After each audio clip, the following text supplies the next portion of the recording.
Capítulo 3. Winston estaba soñando con su madre. Él debía de tener unos 10 u 11 años cuando su madre murió. Era una mujer alta, estatuaria y más bien silenciosa, de movimientos pausados y magnífico cabello rubio. A su padre lo recordaba más vagamente, como un hombre moreno y delgado, vestido siempre con impecables trajes oscuros. Winston recordaba sobre todo las suelas extremadamente finas de los zapatos de su padre y usaba gafas. Seguramente, tanto el padre como la madre debieron de haber caído en una de las primeras grandes purgas de los años 50. En aquel momento, en el sueño, su madre estaba sentada en un sitio profundo junto a él y con su niña en brazos. De esta hermana solo recordaba Winston que era una chiquilla débil e insignificante, siempre callada y con ojos grandes que se fijaban en todo. Se hallaban las dos en algún sitio subterráneo, por ejemplo, el fondo de un pozo o en una cueva muy honda, pero un lugar que, estando ya muy por debajo de él, se iba hundiendo sin cesar. Sí, era la cámara de un barco que se hundía y la madre y la hermana lo miraban a él desde la tenebrosidad de las aguas que invadían el buque. Aún había aire en la cámara. Su madre y su hermanita podían verlo, todavía, y él a ellas, pero no dejaban de irse hundiendo ni un solo instante, de ir cayendo en las aguas de un verde muy oscuro que de un momento a otro las ocultarían para siempre. Winston, en cambio, se encontraba al aire libre y a plena luz, mientras a ellas se las iba tragando la muerte, y ellas se hundían porque él estaba allí arriba.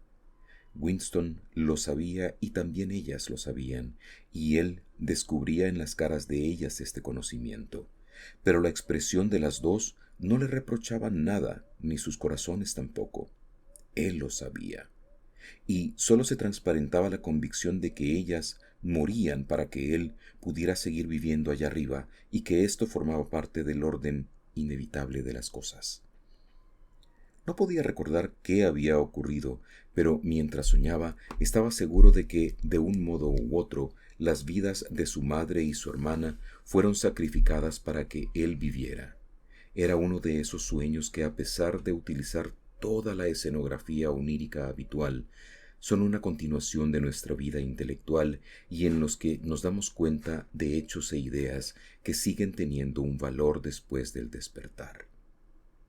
Pero lo que de pronto sobresaltó a Winston al pensar luego en lo que había soñado fue que la muerte de su madre, ocurrida 30 años antes, había sido trágica y dolorosa, de un modo que ya no era posible.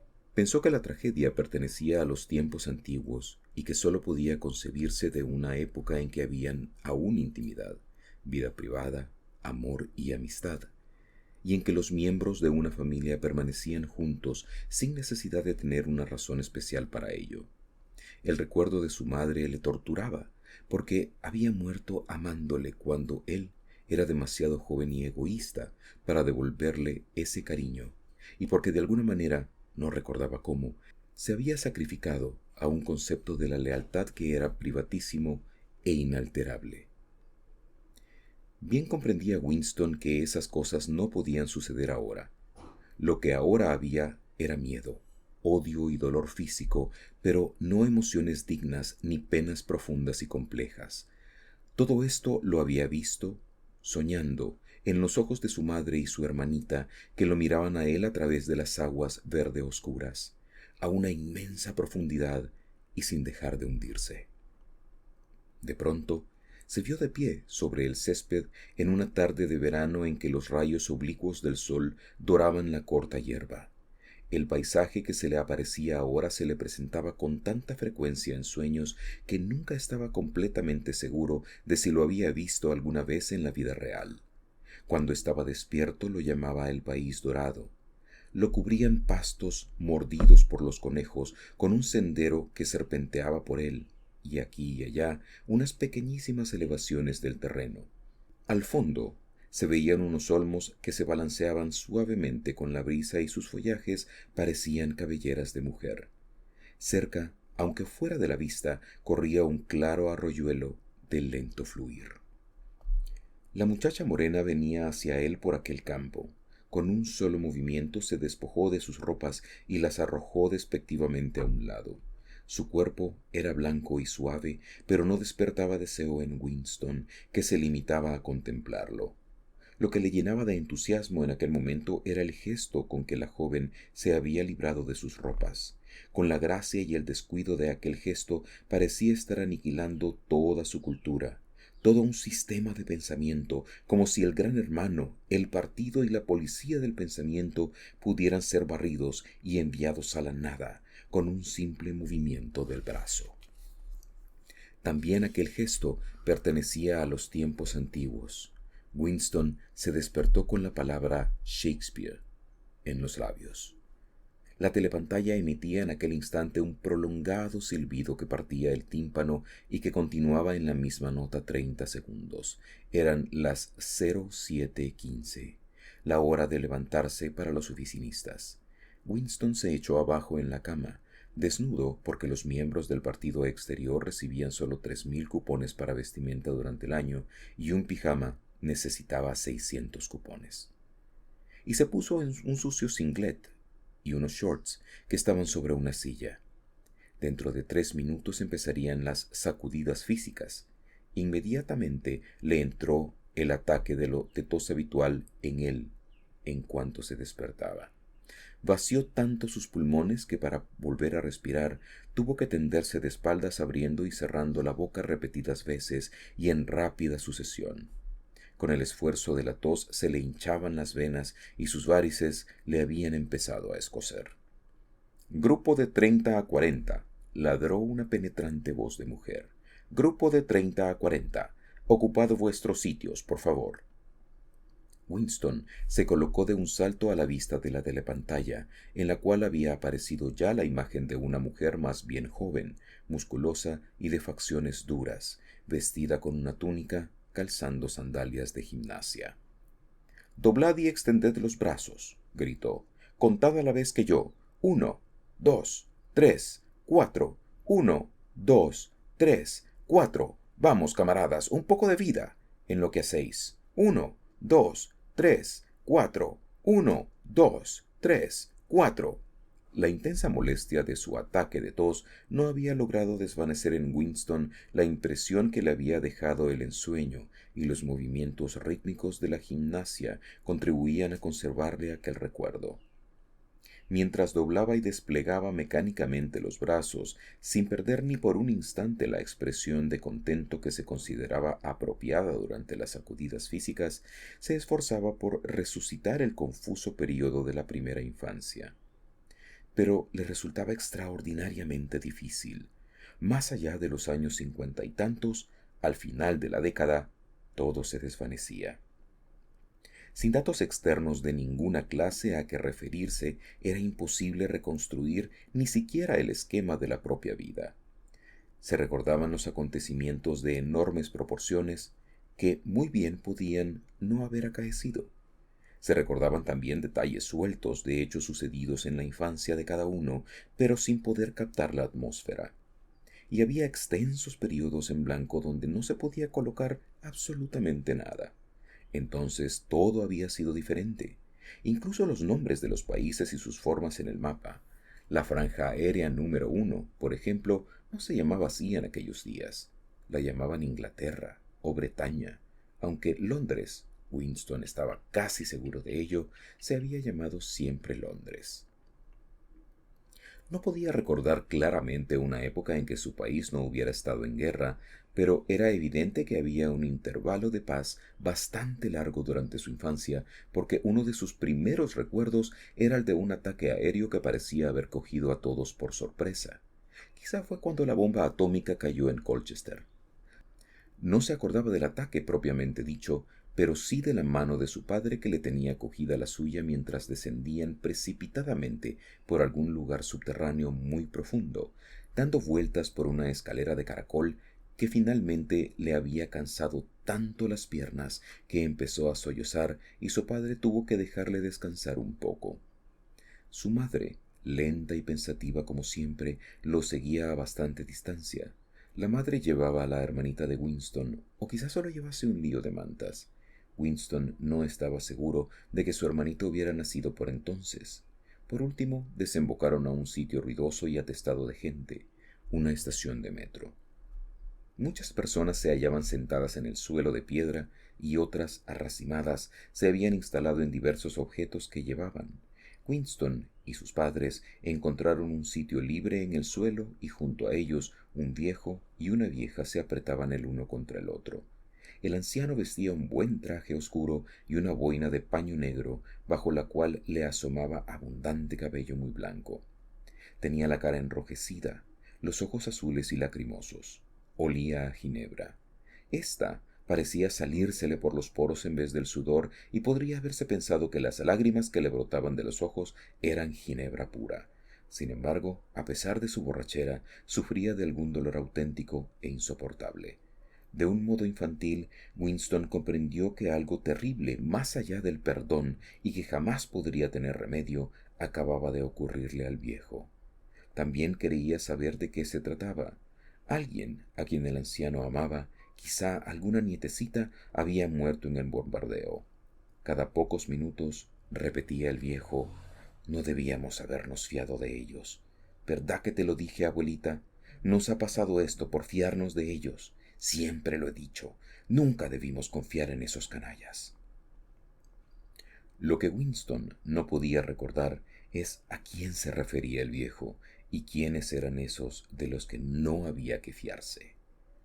Desde entonces la guerra había sido continua, aunque hablando con exactitud no se trataba siempre de la misma guerra. Pero hubiera sido imposible reconstruir la historia de aquel periodo sin saber quién luchaba contra quién en un momento dado, pues no quedaba ningún documento ni pruebas de ninguna clase que permitieran pensar que la disposición de las fuerzas en lucha hubiera sido en algún momento distinta a la actual. Por ejemplo, en este momento, en 1984, si es que efectivamente era 1984, Oceanía estaba en guerra con Eurasia y era aliada de Asia Oriental. En ningún discurso público ni conversación privada se admitía que estas tres potencias se hubieran hallado alguna vez en distinta posición, cada una respecto a las otras. Winston sabía muy bien que hacía solo 4 años Oceanía había estado en guerra contra Asia Oriental y aliada con Eurasia, pero aquello era solo un conocimiento furtivo que él tenía porque su memoria fallaba mucho, es decir, no estaba lo suficientemente controlada. Oficialmente, nunca se había producido un cambio en las alianzas. Oceanía estaba en guerra con Eurasia. Por tanto, Oceanía siempre había luchado contra Eurasia. El enemigo circunstancial representaba siempre el absoluto mal, y de ahí resultaba que era totalmente imposible cualquier acuerdo pasado o futuro con él.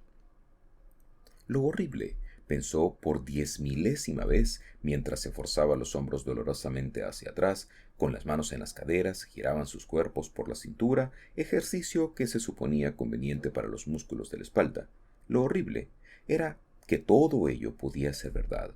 Si el partido podía alargar la mano hacia el pasado y decir que este o aquel acontecimiento nunca habían ocurrido, esto resultaba mucho más horrible que la tortura y la muerte. El partido dijo que Oceanía nunca había sido aliada de Eurasia. Él, Winston Smith, sabía que Oceanía había estado aliada con Eurasia 4 años antes, pero ¿dónde constaba ese conocimiento? Solo en su propia conciencia, la cual en todo caso iba a ser aniquilada muy pronto. Y si todos los demás aceptaban la mentira que impuso el partido, si todos los testimonios decían lo mismo, entonces la mentira pasaba a la historia y se convertía en verdad. El que controla el pasado, decía el eslogan del partido, controla también el futuro. El que controla el presente, controla el pasado. Y, sin embargo, el pasado, alterable por su misma naturaleza, nunca había sido alterado. Todo lo que ahora era verdad había sido verdad eternamente y lo seguiría siendo.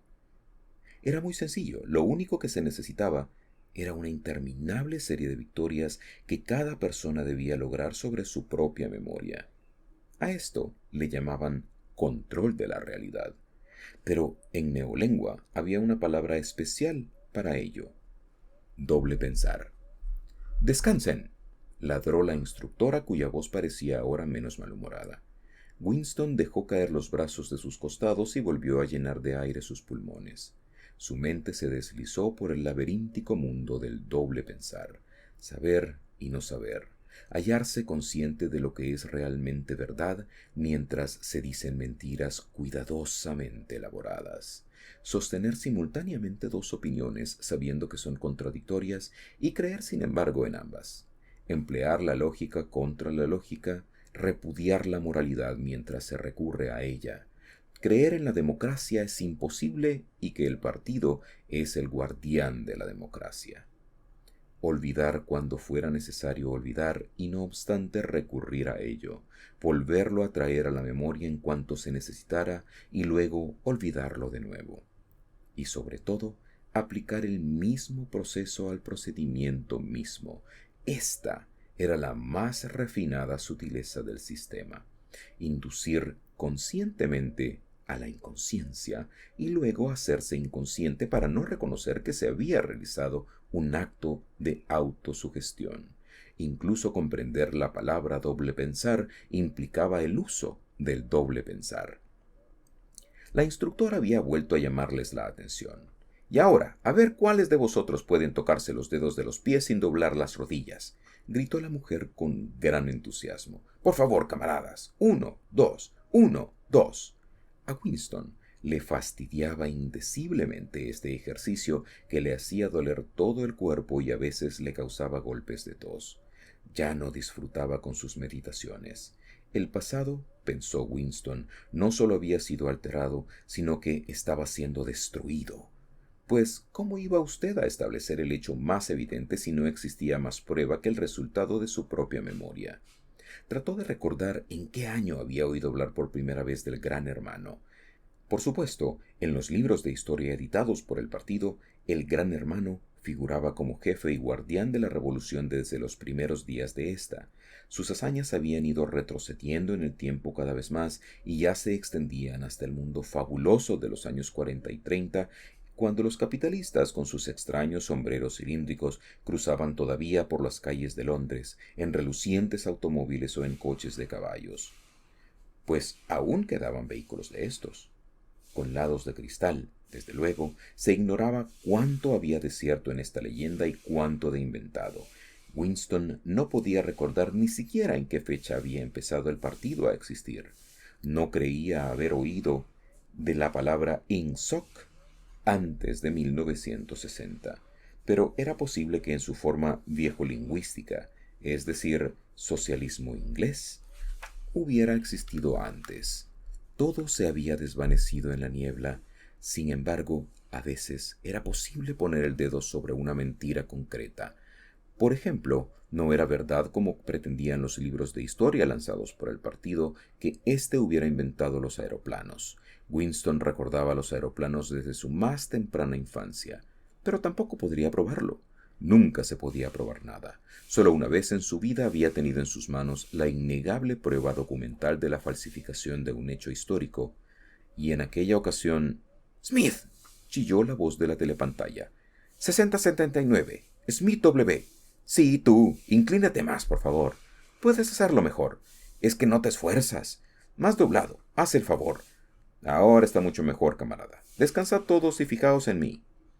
Winston sudaba por todo su cuerpo, pero su cara permanecía completamente inescrutable. Nunca os manifestéis desanimados, nunca os mostréis resentidos. Un leve pestañeo podría traicionaros. Por eso, Winston miraba impávido a la instructora mientras ésta levantaba los brazos por encima de la cabeza, y si no con gracia, sí con notable precisión y eficacia. Se dobló y se tocó los dedos de los pies sin doblar las rodillas. Ya habéis visto, camaradas, así es como quiero que lo hagáis. Miradme otra vez. Tengo 39 años y 4 hijos. Mirad. Volvió a doblarse. Ya veis que mis rodillas no se han doblado. Todos vosotros podéis hacerlo si queréis. añadió mientras se ponía derecha. Cualquier persona de menos de 45 años es perfectamente capaz de tocarse así los dedos de los pies. No todos nosotros tenemos el privilegio de luchar en el frente, pero por lo menos podemos mantenernos en forma.